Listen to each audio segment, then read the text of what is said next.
Hi, and welcome to Sixcess Stories. We are your hosts, Christina Gent, and Eric Ozarowski. And this is where we get to share real conversations with the members and partners of the 6 Degrees community about life, leadership, and the power of meaningful connection. And this episode, we had the pleasure of talking to Casey Currier, who is the owner of Mic Drop Comedy.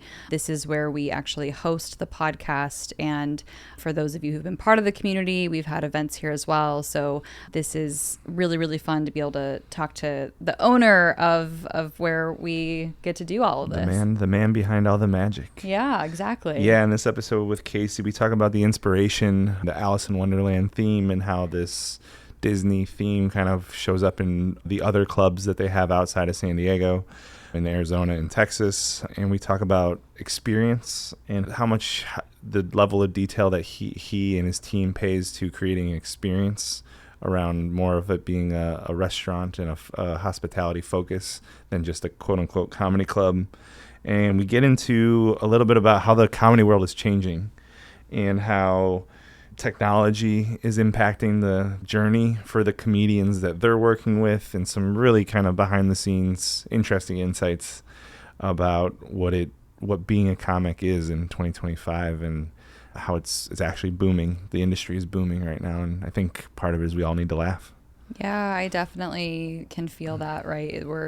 There's so much going on in the world, and so to be able to be in an environment where genuine, true laughter gets to come out, and it's like it's a release, right, for my body, and it's so fun. So we've really cherished our relationship with Casey, and you just get to hear a little bit more about that in the episode as well. And so it was lovely to talk with Casey. We could have talked for probably 3 more hours, and so this is a really good listen. Please enjoy Sixcess Stories.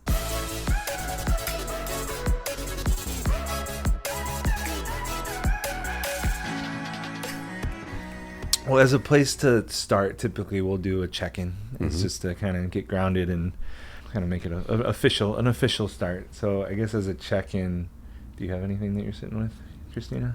I think what I'm sitting with right now is, because we're in your space, I would probably experience, okay, I'm here. I have a list of things that need to get done. It's like working when you're not working because we're here. So what is something that each of us can do to be present for the next hour and a half-ish?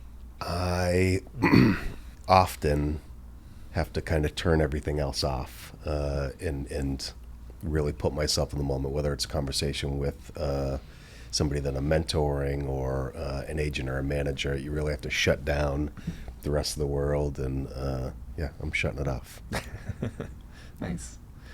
I would say to be present is paying a little bit more attention to my breathing while we're talking here. Similar to what you just said, Casey, when I'm talking to someone, and that's been the cool part of this little intimate experience for us with our members, is for the hour and a half it flies by, or 2 hours, whatever it ends up being, and everyone is shared. It's like it's the most, I feel it. I feel heard. I feel present. So for me, it's just my own, just feeling present with my breathing as much as I can for the next hour and a half is kind of what I'm going to play with. Yeah, I was going to say breathing as well. It's usually, I've loved how present I can be in this room. I think, like Eric mentioned, because it's intimate. So I've really enjoyed being aware. Usually my awareness goes to where energy is sitting in my body. That's more of what I'm feeling, and I don't pay attention to breath as much. So I think that's something I can work on in this room and in the next 2 hours. Also, I'm normally behind the scenes, so being recorded, I try to pay attention to what I'm saying and use less filler words and really think about what I'm saying before I speak. Sure. We can cut those out too. That's what we've been doing. Love that. The majority of the edits are the likes, Perfect. But I can appreciate the little bit more of an intentionality of the words that I'm choosing while I'm talking. That's been learning for us. It's kind of the fun part. It's really easy to mirror the people that I'm talking to. And if that person uses quite a bit of fillers, I'll notice that I also start to use a lot of filler words. I also have noticed just from this process and editing that when I get excited about something I'm talking about, I will speak faster and use a lot more of the filler words because my mouth is almost moving faster than I need it to be Yeah. moving. So that goes back to the breath, paying attention to that, slowing down and articulating more versus filling the space with likes and ums. Well, I think to go where I'd love to start, which is based on what you said about interacting with people. That's the job, running these 3 clubs now. So how do you do that? How do you effectively show up, be present, work, manage remotely, everything that comes with operating 3 different locations from a very people-oriented business? What works for you at this? What have you learned and what works for you at this stage? So we opened Texas in January, and since opening Texas, it's times 3. Now it's everything, but doing it in another multiple. I have tried to set aside time for everybody, and I've started with a monthly meeting with the top 10 people on our team.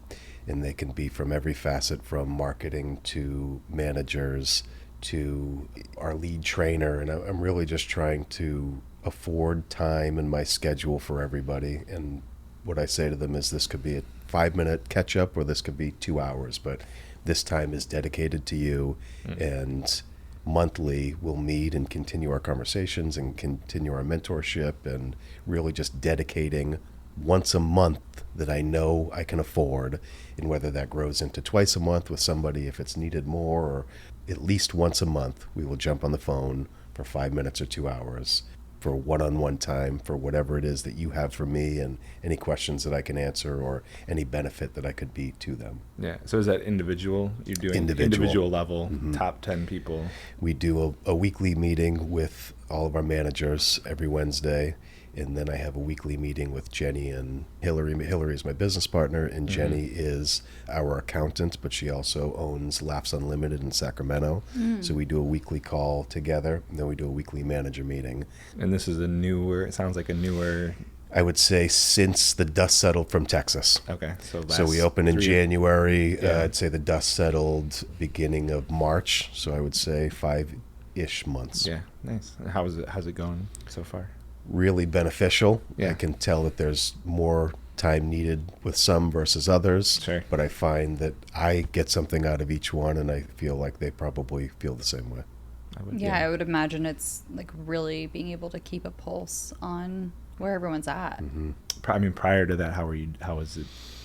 Prior to that, it was clunky. Yeah. And for everybody listening, I have 3 kids that are very active in sports and school, and a wife and the clubs. And the dust was settled from 2 clubs, and then we opened another. So leading up to that, building the clubs is a lot, and everything that goes into permitting and contractors and acquisition of the club, it's a lot. So I could say that when those times are happening, I kind of have to really dedicate most of my time to everything that goes into opening the clubs. So I feel like there's kind of a 3-month gap when opening each club that I don't necessarily disappear, but it becomes very hard to prioritize everything else needed outside of building the clubs. Yeah, that makes a lot of sense. There's a lot that goes into. So is this the level that you're operating at for the foreseeable future, or are you already working on number 4? We're already working on number 4. Of course you are. Of course you are. I hate to say it out loud, but we're possibly working on 4 and 5 at the same time. So wow. In other states, or are they? We're talking about Tucson is a big one, and then the 5th is kind of I don't want to say it out loud, but the 5th may or may not happen and is close to another club. That's exciting. It's been so it's just been really fun because we met you the week of Friends and Family for this club in San Diego opening, and our timelines have been pretty similar. And so it's been really cool to just this relationship, and as we've done work together and continue to grow and seeing your growth, and we're just we're doing a lot of the same things. And so it's been really, really fun. There's obviously just the nature of our business. We're around a lot of professionals, and I don't know that there's anyone that we know that started really at the same time. And so that's been a cool journey to see.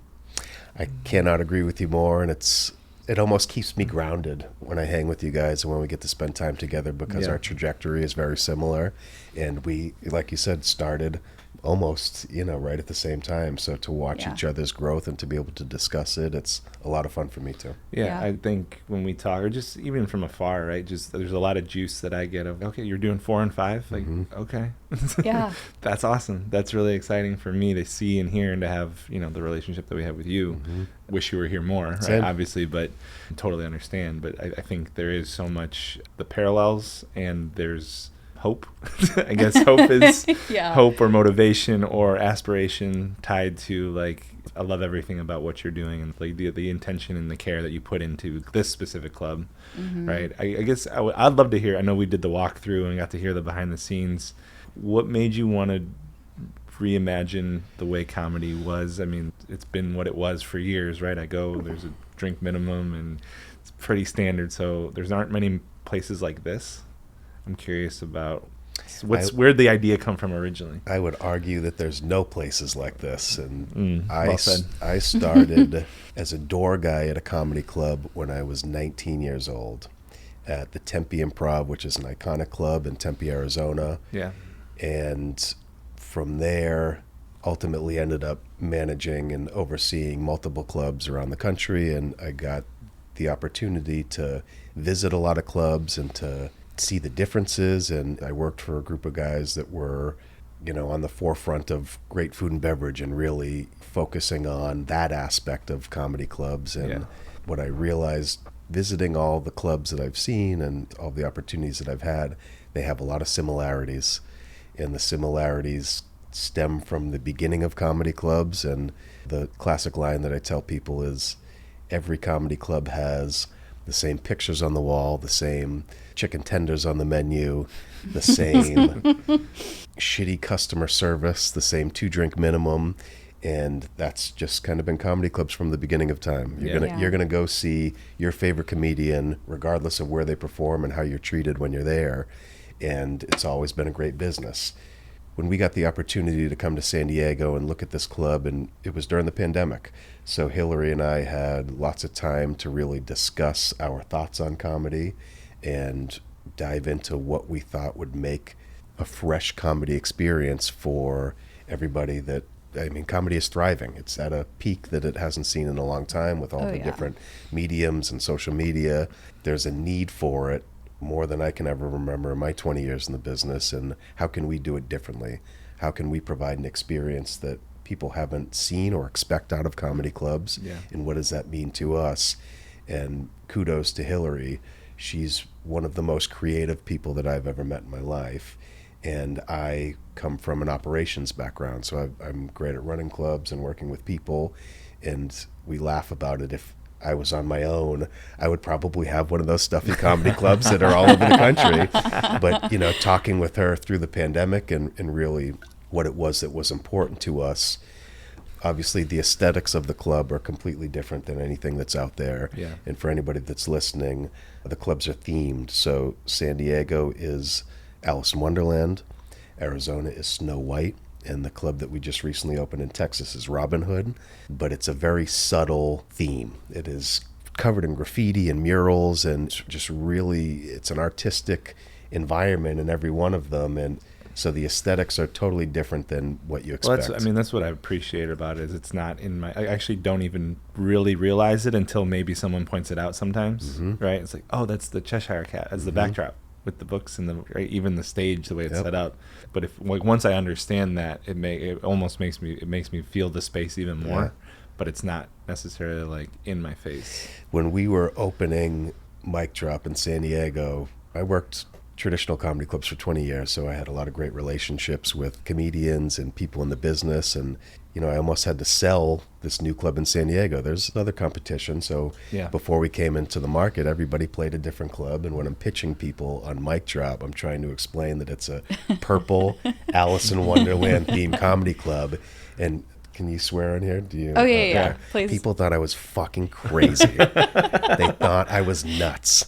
And it's taken us a couple of years to establish it, but now that everybody has seen what the experience is, people are in love with it. And I feel like it's so much different than other comedy clubs, and not just the aesthetics, the food and the beverage. We have craft cocktails and scratch kitchen, and we update the menus quarterly in a big way, not just a drink here or there or a food item. I mean, we totally transition themes of the menus, and we want to keep it fresh for everybody.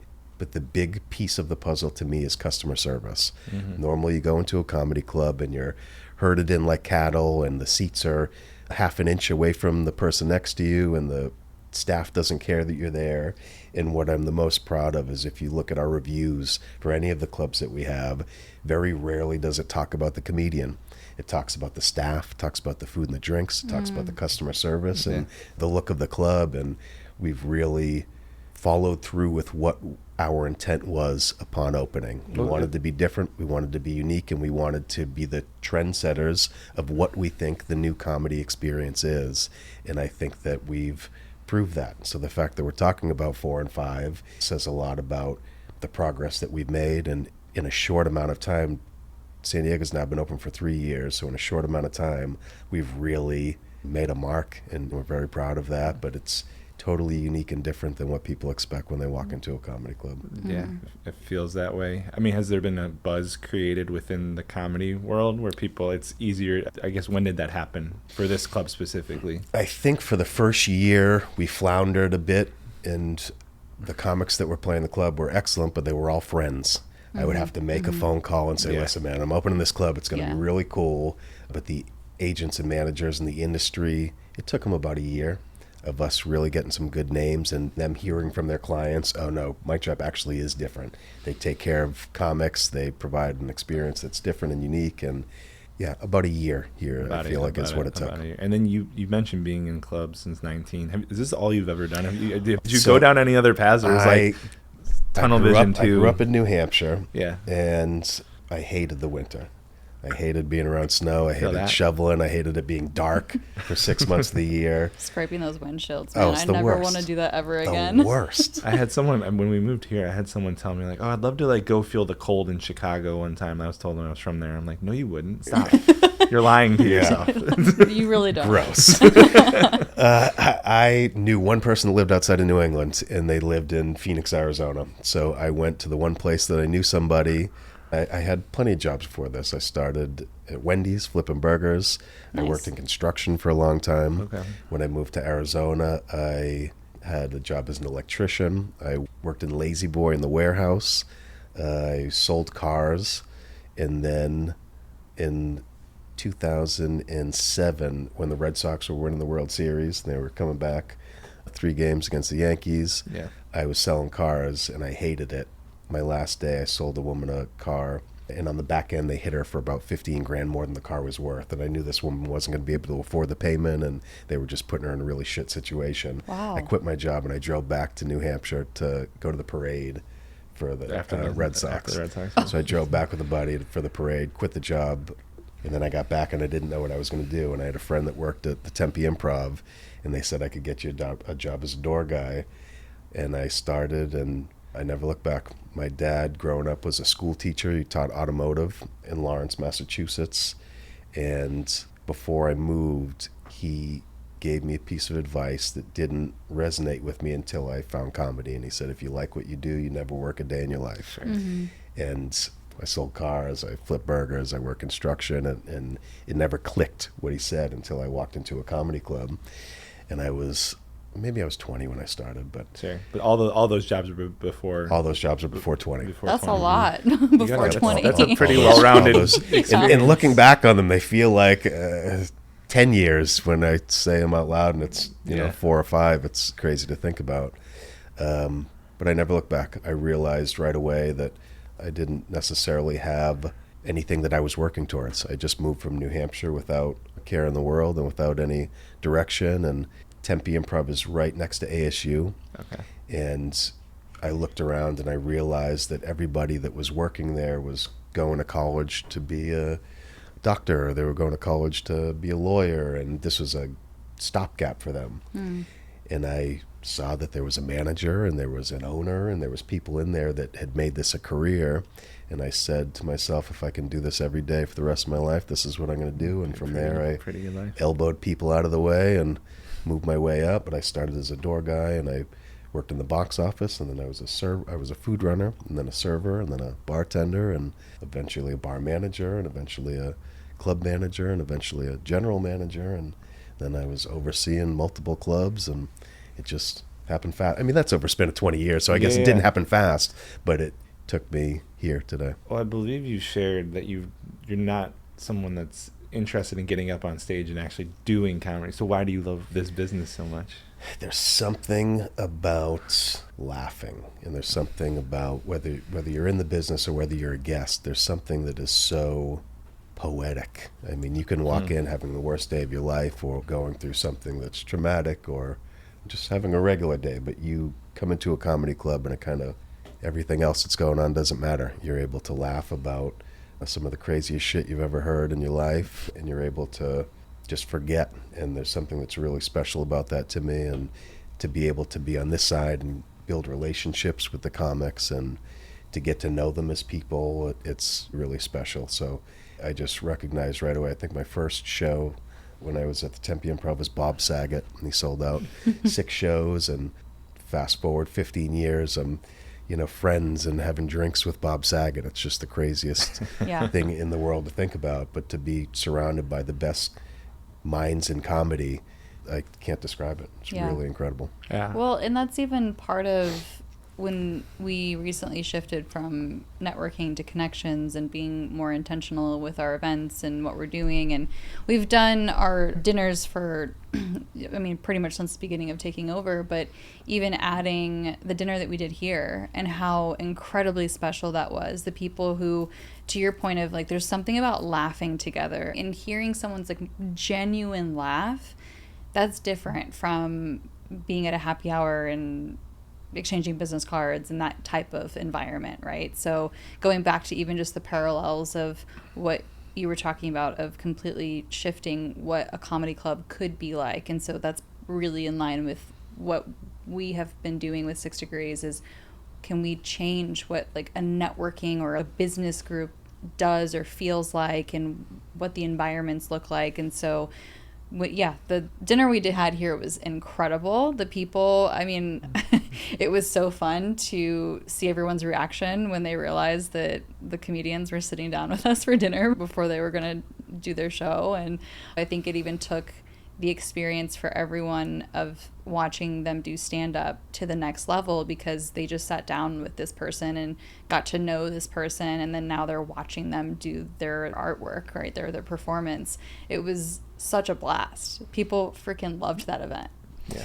And to you guys' credit, I mean, that's exactly what you've done, is really change what I always thought of networking, and I'm happy to be a part of it, and I'm happy that you guys were able to experience that here. But just seeing everything else that you do, from the dinners to the leadership labs to the way that you approach your business, is, I think, so parallel to what we do, and just in a different industry. And that's what I love so much about hanging with you guys. I think that's there's a lot of just like this disruptive. It doesn't have to be this way. Mm-hmm. What if we could imagine a way that could be better? Something. Mm-hmm. So everything that we do is, how do we create this in a way that we would want to be part of it, right? Like I've never been in a networking group. I've been invited to some and checked them out. This doesn't really seem like it's the right thing for me.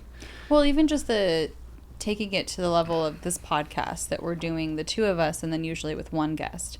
And even that as an experience, from the moment that we started talking about it, I was very adamant. I said the space has to make sense. It has to be inviting. It has to be warm. It has to be comfortable. It has to be a place where someone will sit down and maybe be a little vulnerable. And so there's a lot of spaces that we could record in, and most of them are very conference room type of environment, right? And I just immediately was like, no, if we're going to do this, like, it has to be here. And it's been amazing. People, like we said earlier, they have come into here and have been like, oh, no, I feel like this feels comfortable and I feel welcomed and invited. I will say the funniest part, though, is that because we have turned this turned the front door completely upside down for people who have come here for the holiday party. Multiple people have been funny. like, where the hell is the front door? That's very funny. They haven't We've known had like people get where lost. where to come in, and I'm just like, no, like this way. And then they're like, oh yeah, I guess this makes sense that this is the entrance. I was like, whoops. The holiday events have been some of the most creative things that we've done here, and I love watching you guys in that element and really bringing life to a space that already has so much life, and Yeah. transitioning into what you guys have done for the previous holiday parties is really crazy to watch. Yeah, those have been so fun. I mean, year one was a lot simpler because we just leaned into the theme that already exists here. So that was, I mean, for us, that was easier. And then year two, it was, well, shoot, how are we going to incorporate NFL into a purple space? That one was more challenging. And at the same time, I feel like people still felt so transformed, Yeah. and it was so cool. So that's been, I mean, those have been my favorite events to do. And so it's been really fun to work with you guys on that. Same. And I mean, I really appreciate, to go back to even what you were saying about like the reviews that you get. And we feel that every time we've done an event here, the hospitality is where we would operate as far as hospitality goes, right? So the people here, I mean, they really show up and they care and they're excited. I mean, I feel like multiple times we worked with some of the same people on your staff for our events because they were excited to be involved in it. They're like, oh, I want to be part of the 6 Degrees one. That one's really fun. So that's really awesome.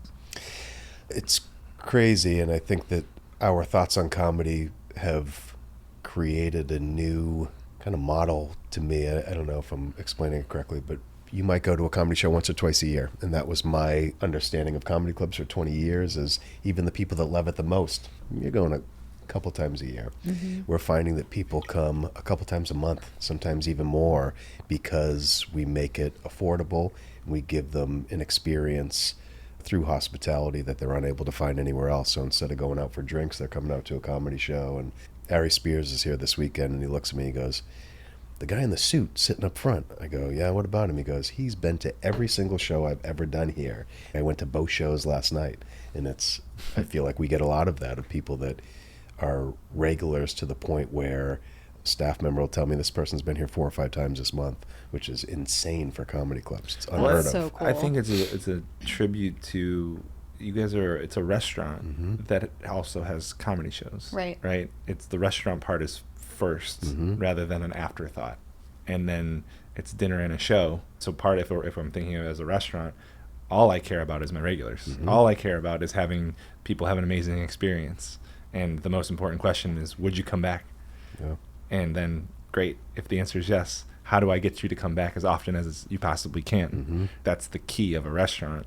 So I think the model of restaurant first in terms of comedy club makes a lot of sense. That, why doesn't this exist more? Because I would agree to your point. There isn't another place that I've come across that's like this. Yeah, I think a lot of comedy clubs have food, but it's a lot of fried food. It's a lot of stuff that you wouldn't be proud of. It's more of something to raise the check average versus something that you're passionate about. And I think putting the passion behind the food and the drinks has made a world of a difference for us. And the customer service and the hospitality just takes it to the moon. So how have you trained your team? So how do you keep the culture of hospitality, of the experience? What's been your learning with that, right? Coming in with that being the priority, that's different than your experience the last 20 years of being in the comedy side. Where have you guys? I think for the last 20 that? years, I was like the fixer of the clubs that I worked at for a long time. So the guys that I worked for owned, call it 10 clubs around the country. And if there was a problem at one of them, they would send me out there and send my wife out there. She also ran clubs and runs clubs. So they would send us somewhere, whether it was in-state or across the country, to fix it. And ultimately what would happen is when I went to one location, the other one would fall apart. And so there's a lot of ping pong of going back and forth from the same clubs and fixing the same things that had just been fixed the year before. Of course. And what I attribute, good job security. Yeah, I guess. I guess. What I realized is that more importantly than fixing a place or making it special, it's training others to do the same thing, training others to have the same mentality, that we have about what we think Mic Drop is, giving those leaders the tools to teach the staff. I think that it's leading from the top and really expressing what is important to you and why. And once people understand that, they're able to do the same thing to the staff, and it really trickles down. And I was the only manager at the clubs that I ran for a long time without an assistant, and that's just kind of the way that it was. Sure. Here, although we get crushed on labor, we do the opposite. We have managers, multiple managers in each building, but we also have leads that are lead managers in training. And those leads learn everything that a manager does, and we're gearing up for the next one where, we constantly have a group of, people that are at bat and prepared to move into a leadership role. So we try to not just give the managers the tools that they need, but implore others within the company that have passion for the business and have passion about Mic Drop, the tools that they'll need to eventually become leaders. So we really try to go out of our way to recognize passion in people. Yeah. And put them in a position to succeed with us long term. Yeah, there's built-in succession planning, right? Mm-hmm. And develop personal, professional development within that. Did that start from day one of the club, or is that more of as you've grown into these other? I think day one, we didn't know that it was going to be 3 clubs 3 years later. Yeah. I think day one, we're so concentrated on San Diego. I had brought in a handful of people that I'd worked with over the years, so they knew me, they knew my style, and they knew how to run comedy clubs. It really grew so quickly. We opened San Diego in May of 22. We opened Arizona in January of 23, and then we just opened Texas in January of 25. It really has happened quickly.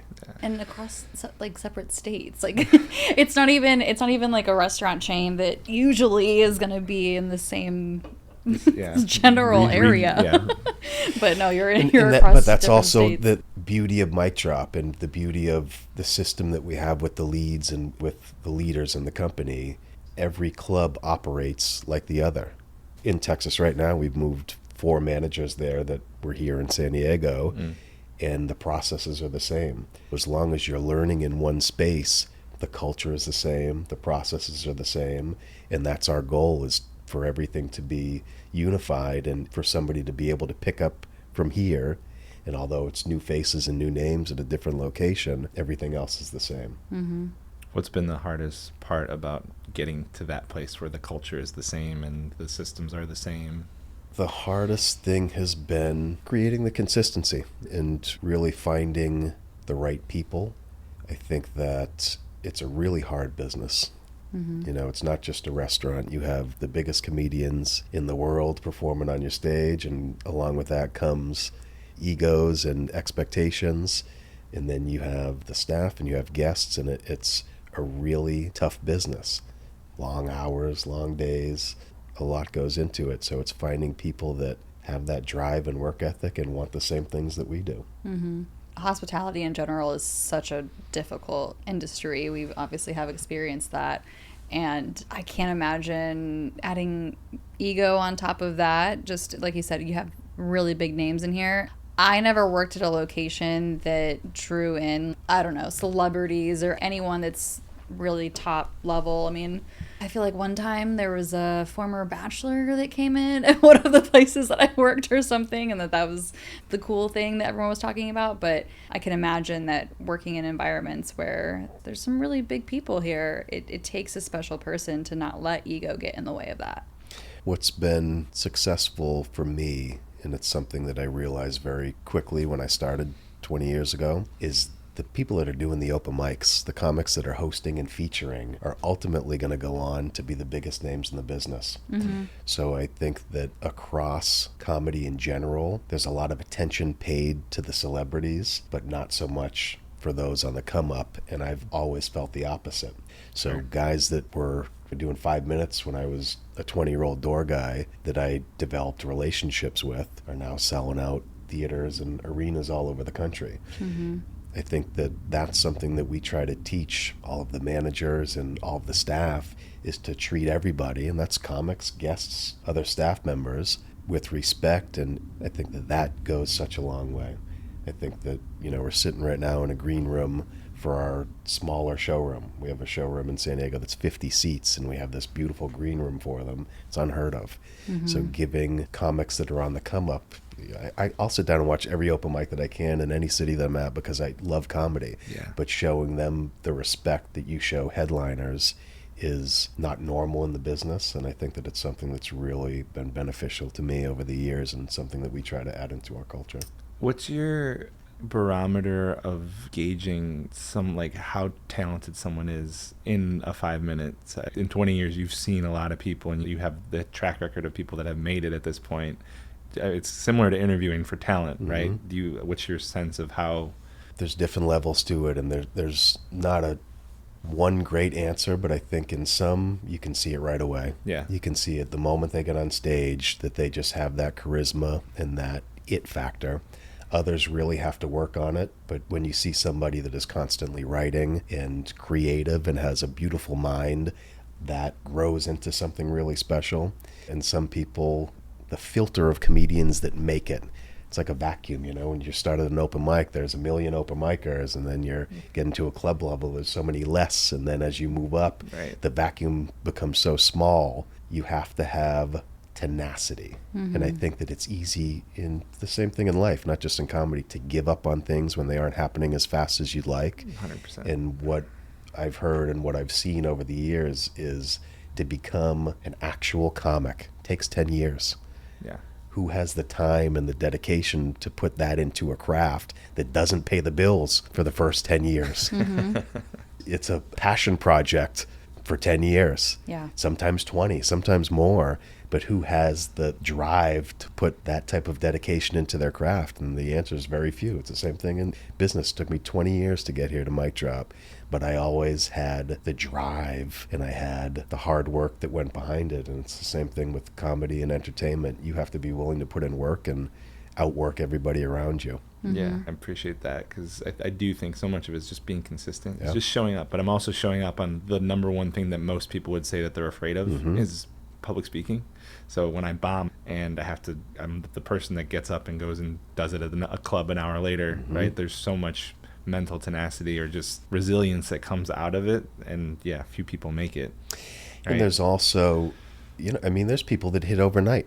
It doesn't take everybody 10 years. There's social media acts out there that have just developed these followings and now can go into a club and sell it out immediately. And to be a peer of somebody who you were doing an open mic with last month, and this person is now catapulted to the top of the world. I mean, that is not easy emotionally to deal with. Right. To see others that you've grown with and thought you were probably funnier than hit it way before you do, and why them, why not me? You hear that a lot, and I think that you have to be able to push through and you have to love it. And that's the thing, is if you don't love what you do, you're never going to make it. Yeah. And I feel the same way about life and comedy. You have to absolutely love it. I'm curious, for you, how have you seen comedy evolve lately? That seems more of a more recent, people that have gotten stratosphere levels because of social media.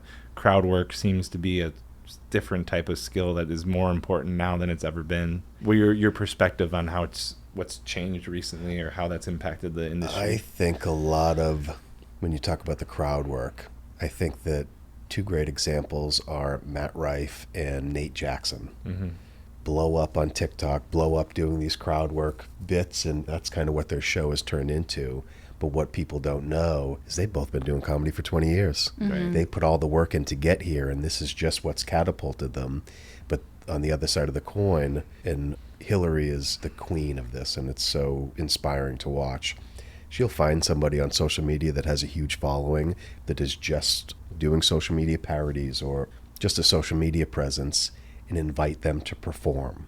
It's a separate income stream. It's something that they obviously have the followers. People will come out and see them. And I can think of 10 different occasions here at Mic Drop in San Diego where she'll get them to perform and have to talk through with them. How to perform? How to perform. Wow. How to do a show. And Hillary and I met, call it 10 years ago, and she used to run comedy. She still does, but where we met, she ran comedy festivals, a festival in Arizona called Big Pine, and she used to invite me there as industry, and we just developed a friendship, and from there we would meet every week and just talk shop and just developed a friendship. But her passion has always been education. So even now, the example of the social media stars are one area of it, but we do multiple festivals every year and invite industry leaders to give advice to comics and to really provide education. I want to say that she looks at it as a school in a sense, that we are the teachers and we're providing a level of expertise and wisdom that really brings people along. And I think that there's a lot of opportunities out there to get better. And it's not just kind of throwing shit at the wall and hoping that it sticks. There's actual avenues out there to get better at your craft. And there's people out there that want to be helpful to you. But some of those social media acts that I'm talking about have come here, sold out shows. Hillary has taught them how to perform, and you'll see them very quickly get scooped up by an agent or a manager, and now they're doing nationwide tours. They're doing international tours and selling out theaters and venues everywhere because of the opportunity they were given here, and it's wild to see. That's so cool to have that kind of an impact. From that example, we've recently, in the last 2 or 3 months, started a management group, Mic Drop Management, and we're actually managing comedians. So Be the ones that scoop them up. yeah, we've seen that happen too many times where Yeah. they're going off and somebody else is. You're like, wait a second. Yeah, we're building the foundation, and then somebody walks in the door of this new beautiful home. And, but it's also a passion to us. You know what I mean? We want to help people grow and develop their careers, and we want to be impactful to comedians in the business, in the industry in general. And I think that that's kind of the roots of Mic Drop, is creating impact in the industry, and that goes for guests to staff to comics and across the board. So it's kind of an evolution of where we're at now, that we started this management company a couple months ago. I didn't know that. That's really cool to have basically a management agency. It's a big paycheck for not being on somebody's radar, which is so incredible that it's not even a thought to somebody that is on social media that they could. It's a way to monetize the following, and in a way that people don't necessarily connect the dots to, right? In a way to continue your creativity, right? A way to express yourself that is more than a 1-minute clip online. You're on stage for 45 minutes is an average for a headliner. So to be able to express yourself in 45 minutes versus the 2 minutes that you might see on Instagram is a totally different ballgame. Well, and it's human connection. There's contact happening in this space. I'm hearing the laughter as I'm performing and telling the jokes versus I'm going to post this thing and now I'm just reading a bunch of comments and likes and whatever it might be online. So much of what we do is all about connection. And so to be able to provide that for somebody who all they know is this is my online platform and this is who likes me, but now I'm in a room and people are interacting with me, that's a different feeling. Well, I think back to COVID and when all the late night shows didn't have an audience, and how hard it was for them to not have the feedback of like, am I doing good? Like, it's just silent. I don't know. And I think what you said earlier, Casey, about the magic that happens with comedy and laughter, and part of it is, so when someone's really great at comedy, is they're commanding attention, and I'm here. I'm very present in a way that not even other forms of watching something or experiencing something does it in that way. And then there's a shared experience around laughing and other parts of it. But the attention piece and having the live feedback part is a really important piece of it that I think that's so cool. I find it to be such a fascinating business, and there's so many, especially now with social media and all the platforms out there, there's so many paths to success. Yeah. It's really fascinating to watch the industry grow over the years and to be a small part of it with Mic Drops.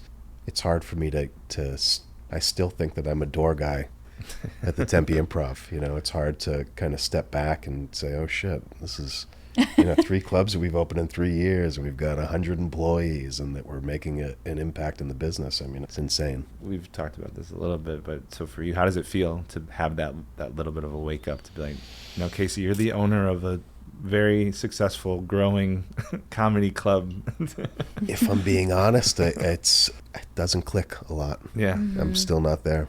I'm still a door guy at the comedy clubs. Christina's asked me versions of that, and I feel the same. It's really hard for me to answer that, a version of that question.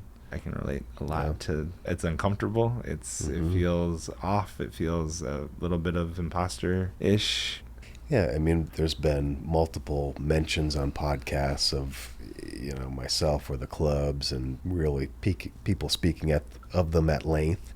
and very complimentary.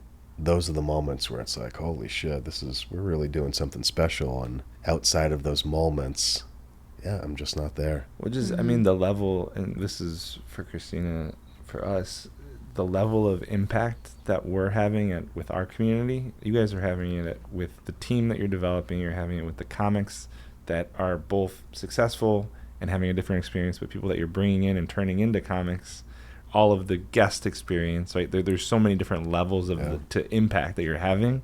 That's where when we've feel astray or feel off or like, what are we doing, or how do we make this work, or frustrated, it's like, yeah, but we did that. I had someone the other day who I made a $300,000 introduction and I didn't know about it. Good for you. Like it was the coolest thing for me. This person had a company, they were trying to get some funding. I introduced him to someone, she couldn't help him, ended up entering this contest and they got first place and the company got funded through. And I was like, that's the coolest thing in the world, because I met him at a thing. And you just never, it's one of those things where you just never know. Like, it's what I get excited about what we do, where one connection can change someone's life. And again, I made that intro, didn't think twice about it. I was like, this person might be able to help you. And I didn't find out about it until like a year later. Yeah, just the impact part. I think it is really hard to sometimes, I guess, take the credit for the really amazing things that we're all doing. It's hard to sit in that, it is uncomfortable to sit in that seat. And then for me, it definitely is the moments of impact, the times that people are sharing where a connection was really valuable in whatever way, shape, or form it was. Or maybe, I mean, we've already had people who have said that they've listened to an episode of this podcast and sparked ideas, or they reached out to the person that they heard and things like that. So I'm like, oh shit, like this is working. Like we're doing good things here. So how do we keep growing? And I think our next level and where we've started, so we brought on an intern and we've talked to multiple people about growing our team now, and I think that's our next level of where we're really excited is now having the team and what kind of impact that looks like. And even, I mean, the coolest thing, we had a conversation with the intern that we're working with. She's phenomenal. And we today expressed like, yeah, we'd love to have you now maybe step into a little bit more of a leadership role. There's some, remote work that we might hire someone out for. And I feel like she got really excited of even the chance to do that as an intern. So that's another place that we want to have an impact with people's lives of, can we create an amazing culture for people to feel inspired and feel like they can have ownership over the work that they're doing and the impact that they now are going to be able to have. So that's the really cool place to be, and I'm excited for that next step. Yeah, it's really special, and you guys will do that because I know you personally, and that is what you give to people. So being able to develop the team around you is really exciting, and I love to hear that. It's awesome. I just join you so much on the educational piece. How do we make this a meaningful place to work? And so much of work can just be, I show up, I do the thing, I go home, and then thank God I'm home. I'm working for the weekend or the day off, versus creating an environment where actually I'm learning about how to be a trainer or how to become a manager or a different aspect. And like there's this personal growth and personal fulfillment that there's an opportunity for that to happen. And it sounds like you guys have figured parts of that out. Trying. Right? And it's not easy. We've talked about the pizza restaurant that I mention on every episode. Literally every episode. That's really fun. I do enjoy hearing about it, so continue. But so one of the, just specific to that, so we broke down every job into certifications, right? We might have talked about this before, but where in most restaurants and anyone that's worked in hospitality, here's a rag, please go clean the table, is your training on how to be a busser. But you're here today because of that. Yeah, no, 100%. And what I say when I do every final interview for every club before we hire anybody. So I make sure to spend time with anybody before we hire them via Zoom because I'm far away. But my classic line is, you may not be coming to Mic Drop for a career. This could be your job through college, or this could be a job for a small amount of time. But I hope that your time with us is so special that you go on to be successful in your industry. Mm-hmm. And you get so successful that you write a book. And in that book, there's a couple small pages about your experience with Mic Drop and how it shaped you into the person that you are today that has become wildly successful. And I think that if we can have that moment, whether it be for a month or years with people, and have an impact on them and help develop them and give them the tools to be successful in whatever they go on to do. Yeah. I think that that's really important to me, is creating a space that whether you're there for a short time or a long time, that you leave feeling like you've gained something and that you're a better person because of it. And I think that that's kind of the root of what we try to provide to staff. And I think there's something just really beautiful about that I think is close to our hearts, of just like, if you're going to be here, how do we help you be the best you can be while you're here? And if eventually that means moving on, how can we help you move on? But we want to help you be set up to be able to do that, which is the opposite of the way most people hire. Agreed. Right? Which is, no, I need you to do this thing. Please do it. Don't ask questions. Get it done. If you don't get it done, you're in trouble. So operating from fear or love, like I'm literally a boss, versus, no, like I care. How do we help? There's so many things that we've said in this conversation around our approach to bringing people on, growing a team, the educational aspect, the experience side of what you're doing, the way we do it, the way we're building community, the way you have that within the comics kind of atmosphere. There's so many parallels, and I think that's why, even this space for this podcast is like, this fits. We try to be around this space as much as we can. So thank you. You're very welcome, and I think that it's, this is like one of those moments where it's a bit surreal, where all of your hard work goes into something, and then there's a moment where it's like, wow, this is really special. And there's been a handful of those since opening, and when you talk about imposter syndrome and kind of how you feel about it, my wife's name is also Casey, not to confuse everybody listening. My name is Casey. My wife's name is Casey. We went on a cruise for my 40th birthday last year. And we went out of Long Beach, and we're having drinks one night at one of the bars and just chatting it up with a couple next to us. And they said something about San Diego. And I don't love talking about myself to others that I don't know. I feel like it's braggadocious. I just don't love it. But somehow it came up, what you do. And I said, we're in the comedy industry. And I said, have you ever been to any comedy clubs in San Diego? And they go on to rave about Mic Drop. Wow. And we pride ourselves on creating diverse lineups, and we have a really kind of a mathematical equation that we use when booking to make sure that we're hitting every box.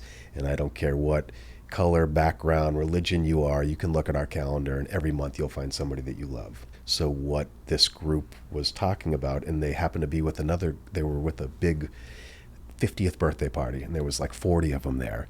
And then everybody starts coming in. This was like their meeting spot. And they all have attended our club monthly as a group and separately because of the diversity that we provide. But hearing them talk about their experiences and exactly what we wanted to do upon opening, it was a really special moment for us, because it's hard to step back and look at everything that you've created and the hard work that you've put into it, and you're constantly grinding and moving, and you feel like there's never any time to stop and smell the roses. But it was a moment for me, my wife and I, that we were able to stop and smell the roses. And after the conversation, it was like, it's insane that we're on a cruise in the middle of the ocean and 50 people just told us how special the clubs are, and the reason that they go there is exactly our intent upon opening. It was a really special moment, and there's been a few of those, and those are the moments where I'm able to stop and smell the roses. Well, I think it's so easy to get caught in the day-to-day and not feel like we're moving, just specifically for Christine and I. And if I just stop for a second, not even to smell the roses, like not even the good stuff, but I just look back, like over my shoulder, it's like, no, we're moving. It feels slow, but we're going. It's kind of like being in a plane, right? I don't feel like I'm going very fast, but I'm going 300 miles an hour, whatever it is. I feel a version of that often as in this seat as running a business, right? It's up with its ups and its downs. That part has been interesting. I don't know about you guys, but being the owner of a company, it's like you wake up every day and your job is a problem solver. There's going to be a problem that comes to you every single day. And it's, it's the nature of the beast. And I think that is what we sign up for. But it makes it hard to really, look back at all of the great things you've accomplished, because you're constantly dealing with what's in front of you. Something I'm trying to do more often is really sit in the moment and look around and look behind me, and not let the time pass by without giving yourself credit for the hard work that you've done. One thing I've wanted to ask you about, the last time we saw you was a leadership lab. It's been a minute. I'm curious for you, if you could share a little bit about your experience, what's been helpful, what have you implemented, more of just I'd love to hear what worked, what didn't from it. I knew going into it because we had talked about, these leadership labs that you guys do, and I had heard about it before attending. I knew that it would be special. I didn't necessarily realize that I would get so much out of it. I thought it was going to be fun for me to attend with you and meet some of your members, and you had always talked about Rudy, and I was excited to attend, but I didn't have expectations. Yeah. And after leaving, I drive back and forth to Arizona when I come to San Diego, so it gives me a lot of time to reflect, and I really enjoy my drives. But driving back after that leadership lab, it was really insightful in many ways. I loved Rudy. I've talked to him a few times since I actually owe him a phone call. Rudy, if you're listening, I know. But your ability and Rudy's ability to connect with so many people at different levels of their career or the path that they were on was really, really impressive. It was not just skills that I gained, but it was skills at every level that you could tell people were gaining. In the progress made, even in a couple hours in a day, you could see progress at the end of that day and at the end of the lab in general. I think that you don't know what you don't know.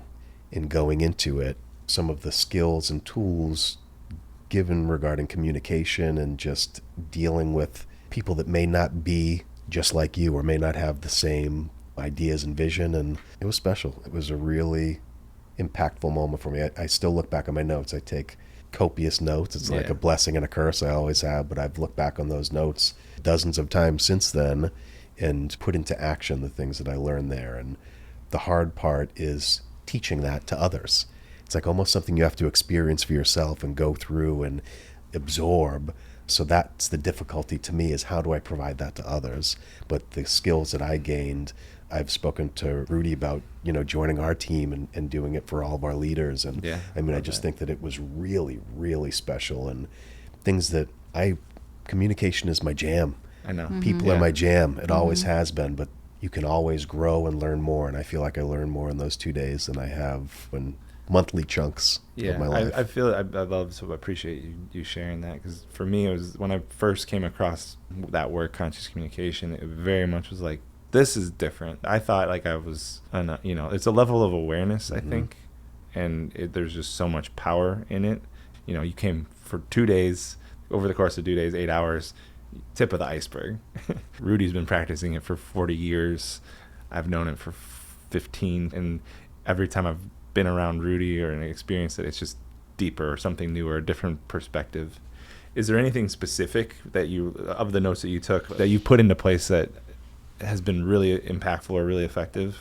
You're going to put me on the spot. Not to put you on the spot. It's something that I always felt like I did. I think that you guys called it the moose in the room. Yeah. It's something that I felt like I always did, but that's something that I've tried to implement with others in group settings. Love it. Yeah. Just get to the bottom of it. Let's talk it through and figure it out together. And I try to do that in my personal life, and I feel like it's always been a tool of mine, but imploring others to do that as well. I think. Yeah. What are you sitting with right now that is on your mind that you're kind of afraid of talking about, that it would be so much better for all of us if we just laid out on the table, name the moose? Yeah, being able to provide the space for someone to feel comfortable to come forward with a moose it's invaluable, because now like we have so many people. If we have this team, everyone feels like that they can put their voice in the room and name something that they might be sitting with, instead of what typically happens in a lot of environments, and especially in like the hospitality environments, is there's going to be a clique over here that's just going to start talking about it, and now that turns into drama, and it turns into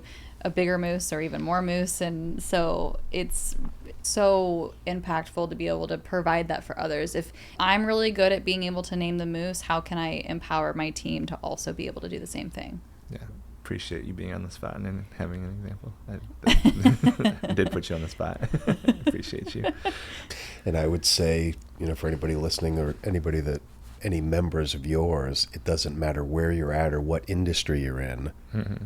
This is a wonderful experience. You're going to learn something and take something from it, regardless of who you are, what you do, and what I left feeling that whoever you are, whatever your industry is, this is helpful to you. Well, the craziest, so my first time ever experiencing it in that setting, I mean, Eric shared a little bit with me when we were dating, and he was just like, just so you know, I know this work and this is where I'm operating from. I'm like, okay, that's cool. I don't know. And so it wasn't a leadership lab per se, but it was the still same exact setup with Rudy. And the environment was with kids. I mean, they were 12, 13, 14, I mean, in that range. So to your point, it doesn't matter what stage of business or even life that I'm in, this stuff resonates. And it was actually the kids who were picking it up even more so than some of the adults in the room. There was, I don't know, maybe 30, 35 people in this space, and it was just a range of just anyone. And that was crazy to me to see that and see how impactful it was even for young kids to be able to communicate even more effectively than maybe even their parents. So what do they say? If you learn a second language when you're a kid, you are able to retain it so much better. Yeah, that's interesting to hear that it was done for people at that age. But I think Rudy's worked with kids as early as 5 or 6. It's incredible. Which, right, to have that, the intern that we've been working with, Valentina, she's 20, and to have multiple people are like, this was the second lab that we did that you weren't at, but I overheard multiple people that are members or participated in that leadership lab be like, you're so lucky to learn, just to have this door open for, again, as much as you are interested in communication and have learned, like, there's a million books and there's a million coaches, and I read a lot, and I know you do too, and you're always learning, trying to get better. Like, I don't come across stuff that's like the how, and it's very much the how piece. Similar to everything that what you've been doing and the way you've been growing, it's like, for us, it's like, I get excited about the possibility of, like, yeah, what if our whole community operated? Like, what if your whole team had that tool set, had that skill set, managers down, the training that's actually happening on top of all the science of, like, okay, as the check-in booth, like, we do this. Also the leadership side of what kind of company do we have? That's what I experienced at the pizza restaurant with 200 team members and 2 locations, and it was the coolest thing. It was insane. I think that, yeah, it's something that I wish I learned 20 years ago. Right? Oh yeah, I feel very, so very for fortunate. your intern that's 20, yeah, what a blessing. Right? And as we grow our team, how do we build that culture? How do we build that structure? Yeah. And then we have our members, and then for our members who are in similar positions as you, where they're leading businesses, can this start to trickle into more businesses being run in a way that I've seen be really impactful? You have tangible experience of, like, oh yeah, when we educate our team, bring people along, train the trainer, do these things and give people meaning, what happens to the environment, to the culture? And then to your point about 20 years from now, that one of them's in their own business, this giant ripple is the impact that we, both of us, each of us, are with your organization, our organization, that we're trying to have. And so again, it's just this another parallel that we're on the same mission for. And I get really excited about, like, the thought of that and where we're going with that. I think you're doing it. It's hard, I think, sometimes to see that, to be like, no, we're doing it now. It's already happening. On a previous episode, and we've talked about this, is for such a long time we've been like, oh yeah, we're almost there. We're so close.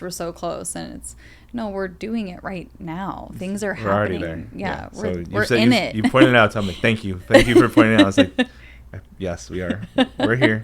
It's happening. My wife and I do the same thing. We're almost there. We're so close. It's like, to what? This is what we've dreamed of for forever. We're here. Yeah. But it's, there's always a longing for, whether it's a perception that you have of where you should be, or there is always that feeling, and I feel it every day. Well, how do you celebrate the moment, right? So, like, you mentioned the cruise experience, like, you've had these little moments. How did you celebrate when you, like, are there moments like that, or is it just accepting them as they come? I think we might have talked about this a little bit at some point in one of our conversations. I try very hard to, whether the moments are like a treat that you give yourself or just a moment that you have. I remember when we opened Mic Drop, it was, I'd worked in clubs for 20 years with my wife and built Mic Drop from scratch. We knocked every wall down and built what you see today. And I remember before the club was open, it was opening week as we're preparing for it. My wife and I had set up all the tables in the showroom. The stage was put together, so the lights lit up, and we have a pre-show video that we show at every club before each show, and it's unlike any pre-show video out there. I love the video. I do love the video. It's a really special touch, and the only way that I can describe it to anybody that's listening is most videos that play before a comedy show or upcoming events or book your private party here, it's bullshit. Ours is almost like a history of comedy. It takes you on a journey of what comedy means to us and over the years who's been in it, and it's a montage of clips from different comedians with cool music in the background. It's just really special. My experience is it sets the tone for, it doesn't even matter for who, whatever the comedian is, but it gives them a stage that feels different from the opening. It gets an ovation after the video play. It's like insane to me. Yeah. It's funny, the guy that made the video is here this weekend with Ari Spears. He does all of his clips on the road. I went back and forth with him with probably 1,000 edits. He wanted to kill me. This person needs to be here. We need to cut this out. I mean, he wanted to kill me. But it's finally created, and my wife and I are sitting in the showroom having a drink at 2 o'clock in the morning after we set up the showroom, and we sat down and we watched that video, and we're like crying. It's like we've worked so hard for this moment, and here we are. So there's things like that where it may only just be a moment, but it's really special kind of snapshots in your brain of the path. And so no, do I have something that I do every time? No, but I try to step back and enjoy with the people that I love. Yeah. Hillary and my wife, and some of the people that work for us, or friends that I have, or my family. It's like I try to enjoy those special moments and really soak it in and kind of take a snapshot in your brain that you can look back on. That's what it's about, right? At the end of the day, like, it's the people that matter the most, and be able to share those moments with them. My kids have been running around the clubs. They were running around the clubs that I was at for years prior to Mic Drop, but you had to see them telling a joke on stage and running around. It's cool. And you think back to when you were a kid, some of the memories that you have.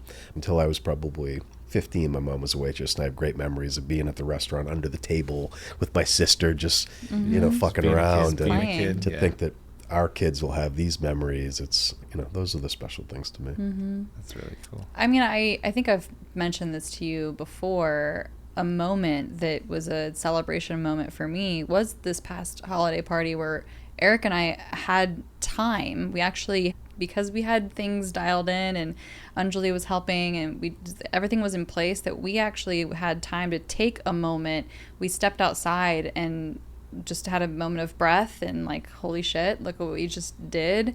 And we're about to go on stage and announce the awards for the members for that year. And so that to me is a moment, right? That was the way for us to celebrate what were happening and do it where it's present in that time versus, and not to say that we didn't celebrate like afterwards and just, to look back at it, but to also have in the moment itself celebration is really freaking special and helps, I think, us be more present too. That was a huge accomplishment. And I feel like being able to hopefully continue to do that in those huge event settings will be the fact really that we got cool. to do it here, like, how cool, right? And again, it's just the very entangled way that our relationship is kind of just in these parallels, but also ebbing and flowing together is really cool at the same time. For anybody that wasn't here at the event, I mean, the space was completely transformed into the tailgate out front and the entrance, and I mean, it was really crazy. The fact that you guys, had the creativity to put that together, and a lot of it when I'm working with you guys is the intention behind what you do.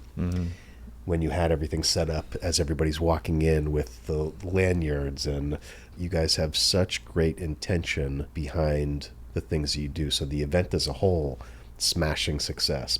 And I think that we're very parallel in this way. The little details are what matters, and I think sticks out to people, and that's what you guys do so well, is really take that into consideration and work with that intent, and it's really special to see. Well, it's been really cool. I mean, so over the past couple of years, it's been cool to see the little detailed things that we might have done that are still in your guys' office right now. And I'm like, oh my gosh, they kept that. That's so cool. It's funny that I think it's cool that people keep those items when in reality, they're probably the ones like, oh my God, my name is on like the back of this jersey or whatever the thing was.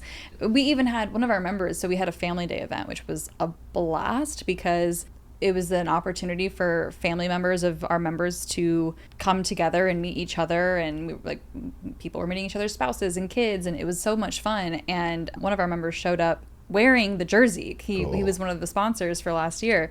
And that was awesome. I was like, oh my God, you're wearing the jersey.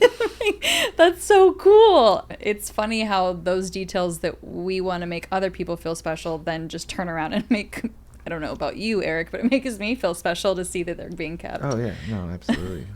There was a moment last night where I'm wrapping up at the end of the night and somebody says to me, they go, are you the guest on the podcast tomorrow? I go, you know what? Yeah, I am. And I walked into the office and I saw the football helmet with the mic drop on, and I go, what? That is so cool and so crazy. Yeah, but I've held on to a lot of. I even thought to myself last night, I should probably take that football helmet. I'm sure the club loves having it, but it's really special to me. I love it every time I come in. I can look at it every day in my house. That's so funny. Yeah, there's such opportunity, and it's easy to overlook them, but it can be really, really special when the details fit everything else. One thing that popped into my brain as we were kind of talking about this is, have we talked about the definition, the origin of the word restaurant? No. Where it comes from? It's one of my favorite things. So being in the restaurant, Mic Drop, I very much consider in the restaurant business. 1,000% The agree. comedy is in addition to that. And part of being the origin of the word restaurant, I believe it's French. Don't quote me on where it's from exactly, but the origin is actually tied to restore. And so as a restaurateur, I'm a restorer. And so restaurant somewhere along the way gets translated to restorer of souls. Oh, I love that. And I got goosebumps. Yeah. Right? I love It's that. so poetic. I'm like, Wow. oh. And so the best restaurants will actually teleport me to a place where I'm connecting with the people that I'm with, making memories that are way deeper than the surface level experiences. Me and Christina have put our heads together and we just kind of take a breath, and it was like this very restoral piece. And it sounds like you had something similar with your wife, but anyone in the restaurant business, you're actually in the restoring of souls business. So I am going to steal that. please steal that. I love that. That's so good. Yeah. So good. And that was our intent behind Mic Drop. When you walk through, and we built it during the pandemic, the bar area is supposed to be dystopian and overgrown to represent that. And then we try to teleport you into this really magical space and restorer of souls. Whew, Yeah. that's good. That's the business. That's the business you're in. That's really good. And then mix in some laughter, and Yeah. there's a lot of restoring that happens here. I feel like you mentioned 4 and 5 in the works. What's the ultimate? What's the vision? Long term? Is it 10? Oh man, I don't know. I think that you look at a brand like the Improv. They started in New York back in, I want to say, the 70s, and then moved out to Hollywood and had 2 stores. And you see that franchise, I think they're up to 25 all around the country. Okay. So I don't know that there's necessarily a number. I think that it is more about going with the flow, and I hate to be so general about it, but I think that we've had multiple opportunities for different locations prior to this that just weren't right. I think that as long as it's right and makes sense, we'll keep going. I think that what we do is pretty magical, and I would love for more people to experience this everywhere. Mic Drop's just a baby. Yeah. We've been open for 3 years, so as much as we've accomplished, it's still in the infancy. So I think the work that we're putting in now is going to set us up for the next 10, 15, 20, hopefully longer years. That now's when the hard work needs to be done. I did an interesting thing recently where I hypothetically said, ChatGPT, what if I started this business, and here's the idea for the business, and it's 6 degrees, and give me the biggest challenges that I'm going to hit and what it's going to look like, what a successful version of it would look like in 3 years at each mark. And it almost to verbatim was well, at this point you're going to feel this, and this point you're going to do this. And it spit it back, and I was like, this is the entire last 3.5 years. That is terrifying. That is terrifying to me. I was just really curious of and then I just did some numbers of what's the the market size of San Diego, and where should we feel like we should be good in terms of number of members, all this stuff. And it was just if you're at about 80 to 100, you should feel really good about that. And I was like, fuck, that's where we're at, and I don't feel really good about it. But I think at least what you shared with me was more we're on track. Mm-hmm. It was reaffirming to hear. I mean, it's AI, so I gave it like the most. It was so general about like what it was, what we were doing. It was like, here's the idea. Here's a few different paths you could go down. I was like, yeah, let's do this, this, and this. It gave me like, well, this is the business idea. This is what you could be doing with it. This is the revenue you could be expecting. All of this stuff, and it's like, yeah, that's what happened. I didn't give it enough to have it be like pointing in that way. Wild. And it's like, shit, if I would have known this, I don't know that I would have picked it. That's really funny. So, that's just one of the ways that I've been using it a little bit more. And now it's like, okay, like what's the roadblock? What's the solution for the roadblock that I'm probably going to hit in a year? Right? Yeah, can we almost get ahead of what it predicts? Yeah. Just so interesting to me. Right? Mm-hmm. It was, I'm like, this is crazy. AI to me is an insane direction that things are going. I watched my favorite rapper battle ChatGPT and get smoked.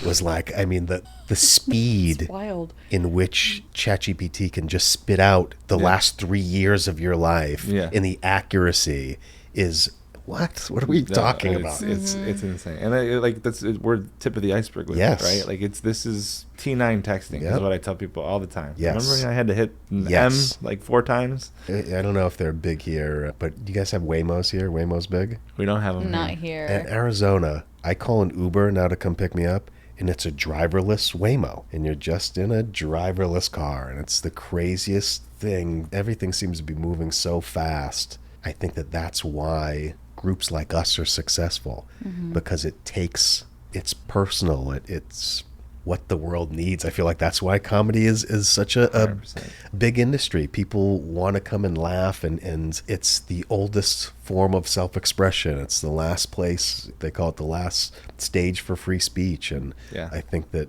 the direction that life is going and where it could be in 10 years from now is crazy to me. 5 years from now. A couple of years from now, yeah, exactly. I think we have felt the same way. Like we're in the right space for whatever this future is. I think there's always going to be a need for connection. There's always going to be a need for networking, and there's always going to be that need. I think so too. I truly believe that it's going to be really, really hard to replace the human experience, like this in-person moment. People have shared talking to ChatGPT as like a therapist. I can be more open because there is this disconnect. There's no judgment that I feel, right? People have shared that already. So there's going to be a version of when certain people are going to prefer the robot that can give me everything, that knows all my needs. In the long run, I think that exists. This isn't going anywhere for a while. And this becomes really way more important for the majority of people.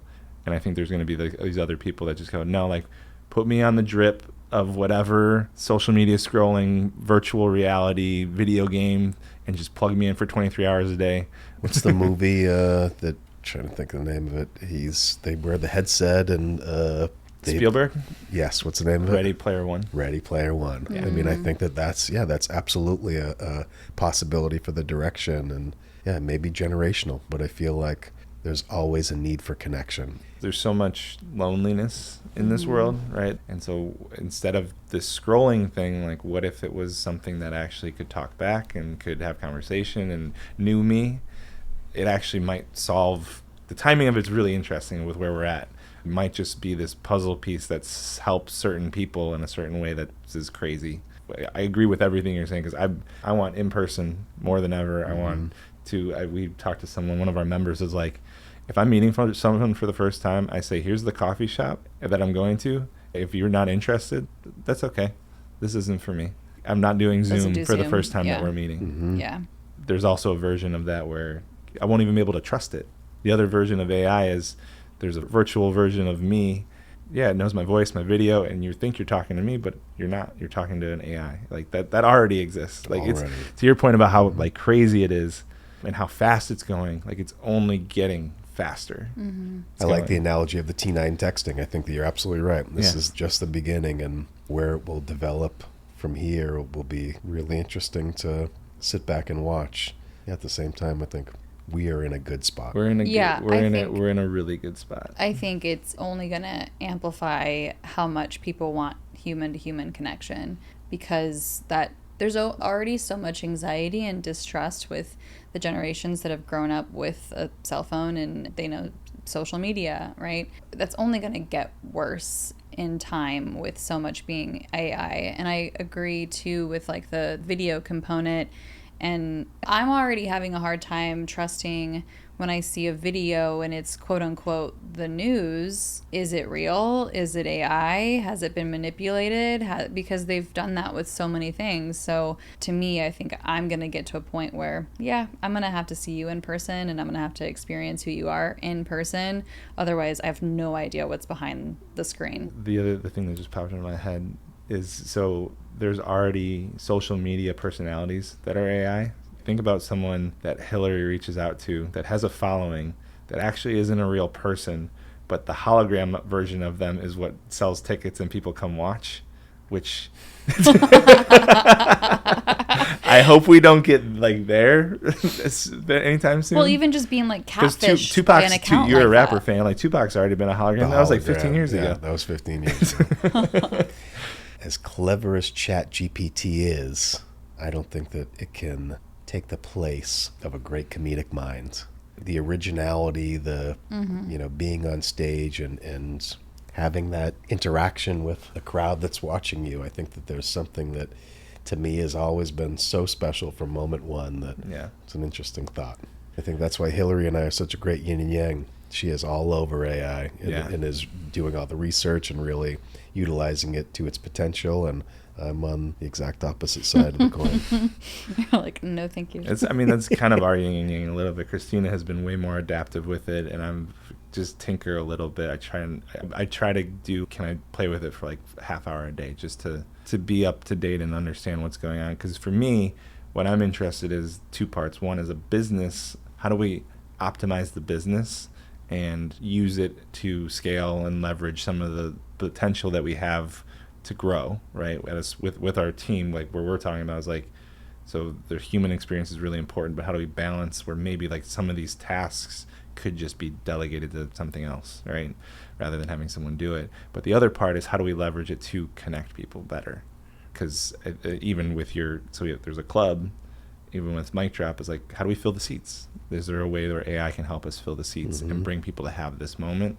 That would be an effective way to me to use it rather than just like bots talking to bots. All I want is to be able to basically have AI be some kind of CRM where anytime I meet with somebody, and now anytime I meet with somebody virtually, the cool thing is taking notes of everything that I'm talking about with the person. So that's great. What's happening in person though, and I feel strange. I know that there's some people who have the recording apps and they'll just hit record in any situation that they're with someone on a one-to-one, and that's one way to take notes. I feel strange doing that. I don't know. Like, I'm recording our conversation right now. I feel like people might show up differently. So I just want to be able to, after I sit down with somebody and have a conversation, turn on whatever the thing is and talk into it and say, these are all the things I learned about this person, but organize it for me so that I don't have to go into the CRM and put it somewhere where this is what I know and these are the life updates of Casey that I learned and where to put all this information.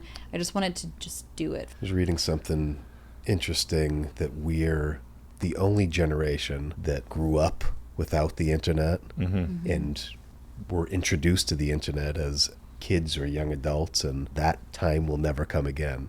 Maybe it will with the AI. There was, pre that and post, but I find it much easier to connect with people that are our age or, have those experiences versus the staff isn't my age at the clubs. A lot of them are younger, and that connection is much different because of everything that they've experienced growing up. And I imagine my kids now, How old are your kids?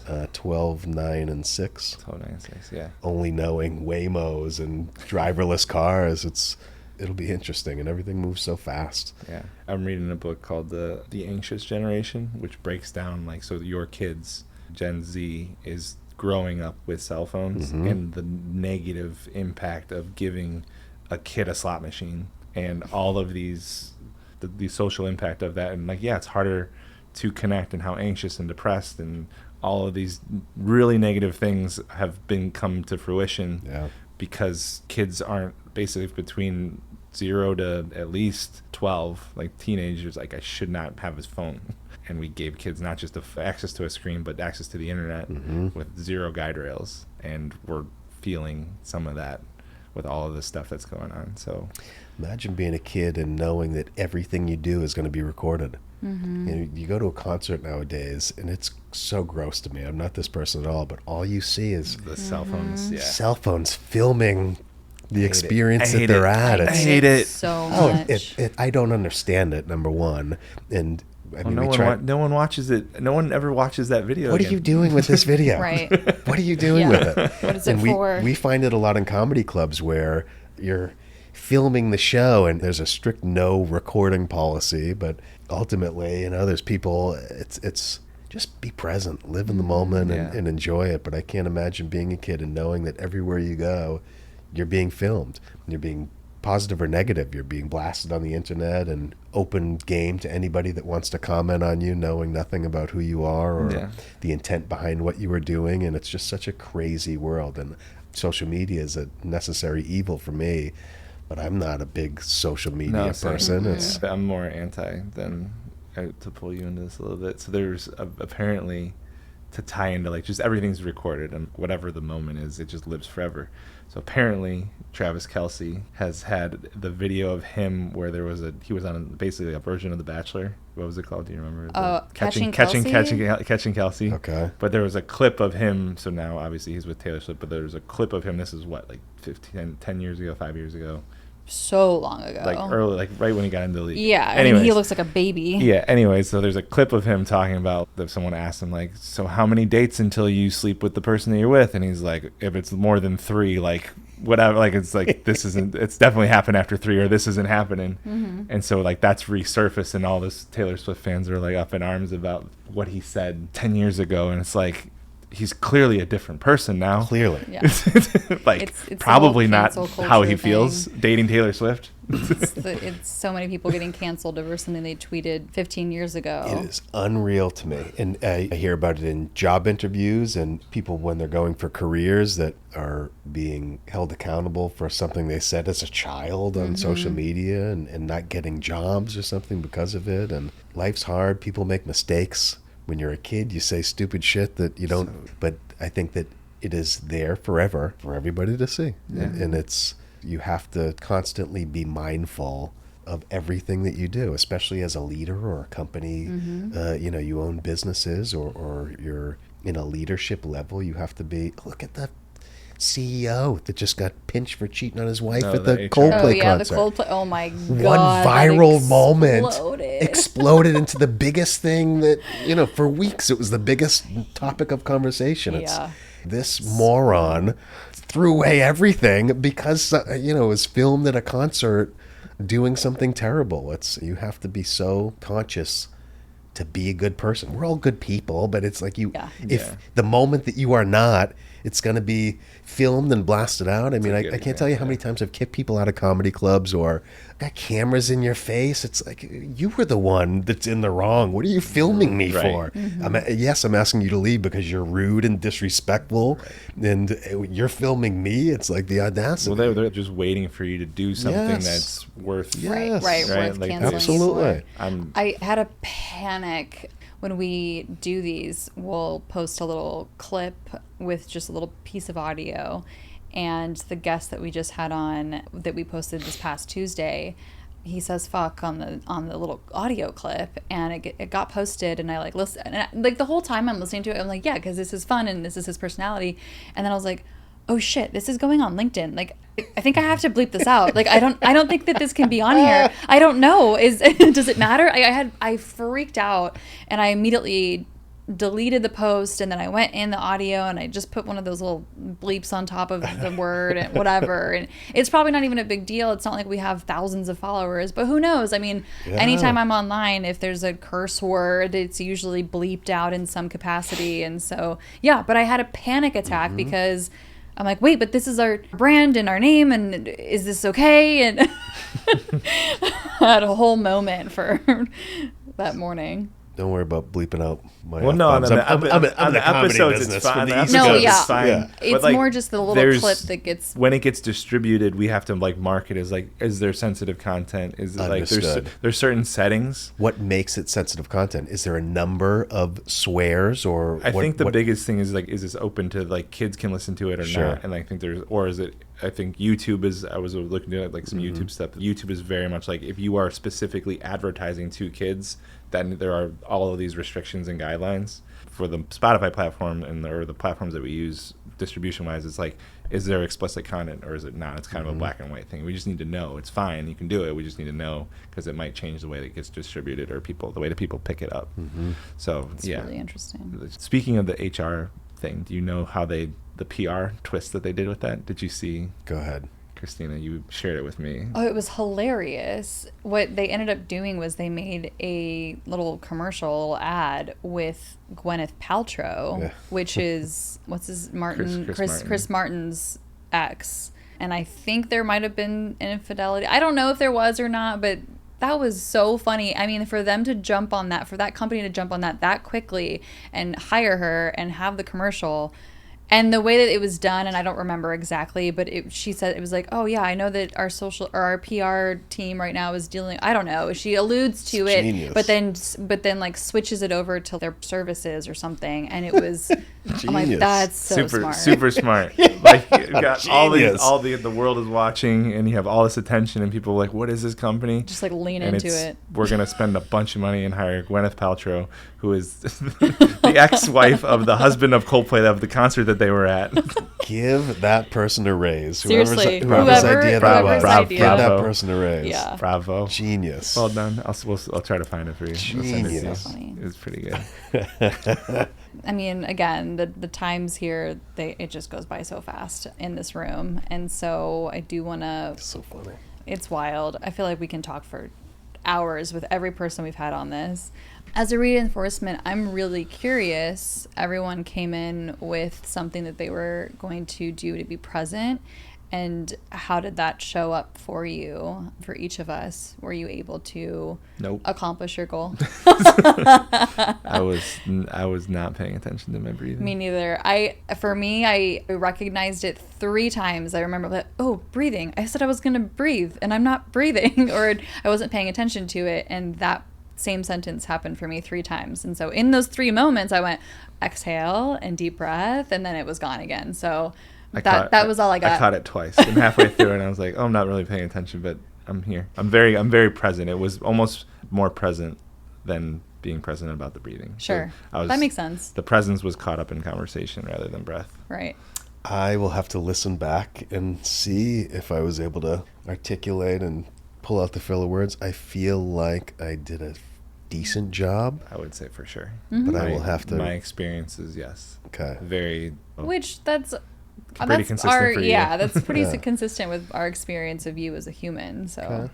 Everybody's very critical of themselves, so Of we'll course, see. of course. Did I think about it during our conversations? Not once. I know when I'm behind a microphone or it's something that somebody will be listening to that it's something that I really need to pay attention to. So I'm hopeful Yeah. that I did. Yeah. Thank you so much. Yeah, This you're is- welcome. this Thank is you great. guys. Thank This is Appreciate awesome. you. I love our friendship. I love what you guys are doing. I love our journey together. Yeah. And the fact that we're doing it here at the club is really special. Yeah, Mhm. likewise. Same. Yes to all of that. We need to come out. I want to come see either Arizona or Texas. We need to make it. both, yeah. I Make a think it would be trip. really fun to see the other 2. They are so cool. We just had the artists, and the same artists have done every club. We just had them back in Arizona last week. They built this big, crazy tree that grows out of the middle of the stage.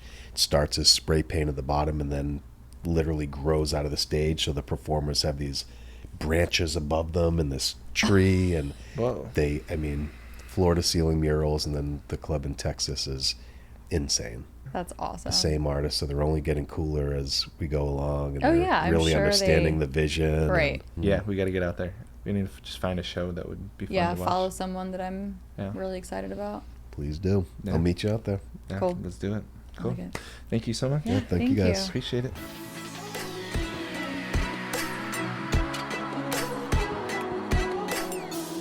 No, just keep No. rolling. Okay. We're doing a deep rolling. dive. We're rolling.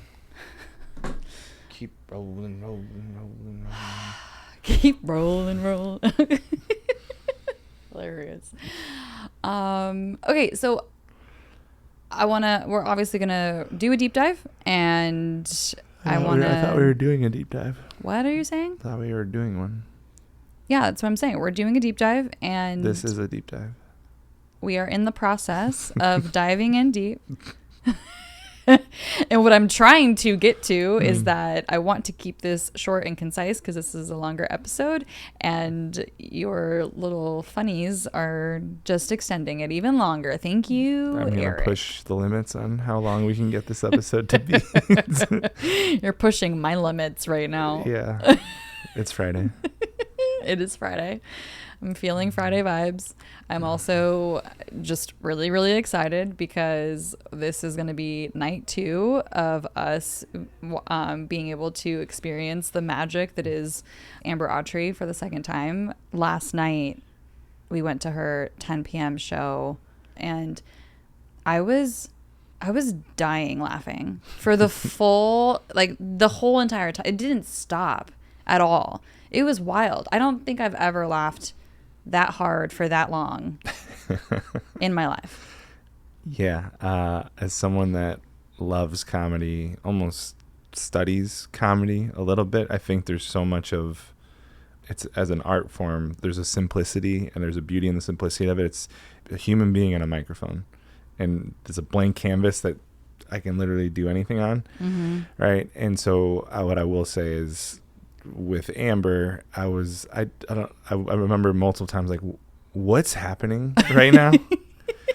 In the best way possible. Yeah. I watched a short, or just the way her brain worked was so cool to watch. Yeah. The sporadicness of it. Yeah. In a way that was controlled and still would go back in the callback part of it. 100%. Right.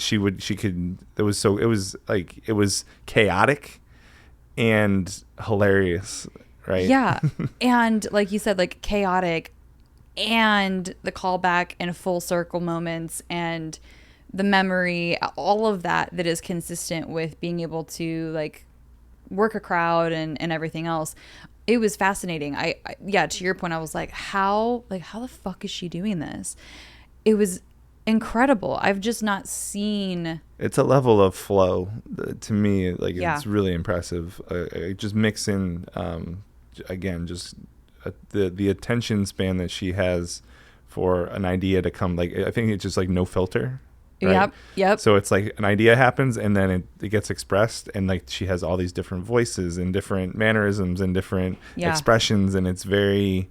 I told you when we left, I was like, I've never seen anyone like that live, but the closest thing that comes to mind is Chris Farley. Yeah. And like him on SNL type stuff, of just the way that he would, like how he would just fill a room and how he would take over the stage. And yeah, I was as someone that went in blind.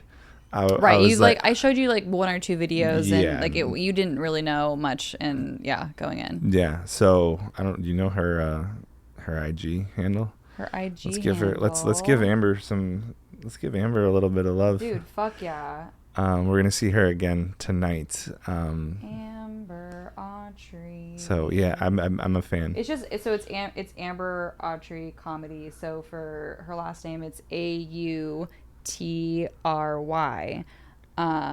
Amber Autry Comedy. Yes. Yeah. On Instagram. On Instagram. I love her. I'm in love. I am in love. So yeah, I mean, this deep dive is obviously Casey's episode, and so thank you to Casey for just the experience creating aspect of. Well, so this is what makes Casey and Mic Drop so fucking special. So when we recorded with Casey, this was about a month ago, I told him that I got tickets to tonight's show, and so I expressed like how excited I was about her, and clearly like very much like obvious that this is one of my favorite comics right now. And so when they opened up this room for yesterday, he texted me. He reached out to me to make sure that I was included in that, and like knew that I had an opportunity, and being able to bring us in on something that I was so excited to experience. that's the level of customer service, like the level of care, the level of, we love our people. We want to make sure that like we're building these relationships, and that means with the comics, that means with his staff, that means with the people who continuously come into mic drop and don't, it's not just like a, yeah, I go to a comedy show like twice a year, right? He mentioned on the episode that there's people who come as regulars and they'll come multiple times within the same month. And there's people who will come every single time, whichever comic is that they book that's in town. And that's really fucking special, because that's just not something that most comedy clubs can do. Yeah, well, I think that's the part of what he shared around the business being, focused on the food and the restaurant and the experience, and part of that is comedy, right? It's the dinner and a show part, right? Mm-hmm. And versus most comedy clubs, it's just the show, right? And so it's an experience, and so yeah, there's so much that I appreciate about what he's built, and it's inspiring. It's like, even for us to be recording in this space, and we've had so many people come through Amber's here. Literally going to be in this room in just like an hour. This is where she's going to be hanging out to prepare for her show, and we're recording in here. That's fucking cool. Like, I'm like, this is so cool, right? Yeah. I mean, I don't know, it's just so wild, and he's so humble about it, right? Yeah. And I've just always really, I think from the very first time we met Casey, we just had that feeling like, yeah, you're my people, right? Yeah. This is who I want to hang out with and be inspired by. And so I respect him so much, and I have so much love for this place. And this is just one of my favorite things that we get to be a part of. Yeah, well, I think we touched on this in the episode too, where it was just like, we're just on the same timeline in terms of like how, when he took over this club, and what he's, to have just kept the relationship. So while he's growing, he's 3.5 years in, we're 3.5 years in, and like it's just cool to have people on the same train. Yeah. Right. That are inspiring each other. Right. And I think he shared that a little bit too. Yeah. And so much to look up to, because yes, as far as the timeline of this specific business, and at the same time, he's put in so many years building up to this club, and now 2 and 3 and possibly 4 or 5. Right. Whereas I know that you have had other businesses before 6 Degrees. This is my first business ever. So we are on the same timeline, and we also have this opportunity to, like you said, be inspired by what they're doing and how they're building. And they've got 3 clubs open and functioning, right? And so just the nature of, we have years to continue our growth and building our team and that kind of thing too. So he's a great person to be inspired by. Yeah, no, it was good to sit down with him. This was a fun episode, and yeah, just really grateful for the relationship, and yeah, the fact that he's like, oh, you said you were interested in this. Hey, here's the heads up. This is coming down the pipeline. Right. Yeah. And so when I shared our idea with him about, hey, we want to do a dinner, and it would be so cool to, and not just the dinner, but the dinner and obviously see the show after. And we thought, how freaking cool would it be if one of the comics that is going to be performing would join us for dinner and be open for that, and meet business professionals. I mean, not that like our business professionals are stale or anything, like our members are so fun, but I think maybe even the thought of that from their perspective potentially could be like, that might be awkward. But he was like, no, I actually know the perfect comic that we have coming up that would probably love to do this. I'm going to be seeing this person at this festival next month, and I'll talk to him about it. And so it's things like that, right? When we gave him the idea of what we wanted to do for our holiday party here last year, well, even 2 years ago, and we're like, yeah, we're gonna need you to remove all the furniture. Like every single chair, all the, like, we need to figure it out. And he was like, done. Yeah, let's figure it out. What do you need? He's a yes how do I make that happen, right, kind of person. Yeah. And yeah, we completely flipped just even where the front door is. We joke about that on the episode, and I just really appreciate that he's like, yeah, what's your vision and how can I make it happen? Yeah. The answer is yes. What's your question? Right. Favorite. Yeah. So he's the man. He's Yeah.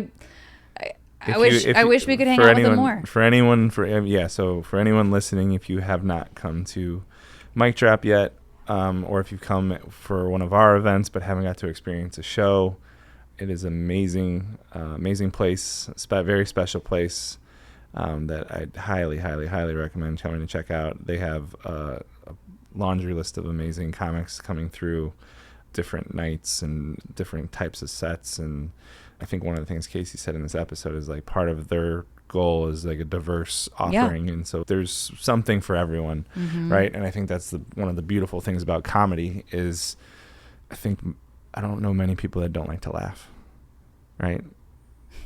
Yeah, that don't like to laugh. That would be an interesting person to meet. It's not really for me. Like, so people say like comedy's not like, or stand up or whatever. But I think if I just the frame of, do you like to laugh? So when the hell are you going to do it, Eric? Do stand up. You've been talking about this since I've known you. I've mentioned it a couple of times. I haven't. It's not like this like giant itch that I gotta go scratch. Yeah, but you bring it up. If I don't know. After I watched Amber, I was like, I can never do that. No, you could not do. You know how like some people are like, it's like, oh, I think I could do that. Like if you see someone do something that you've never done. Yeah.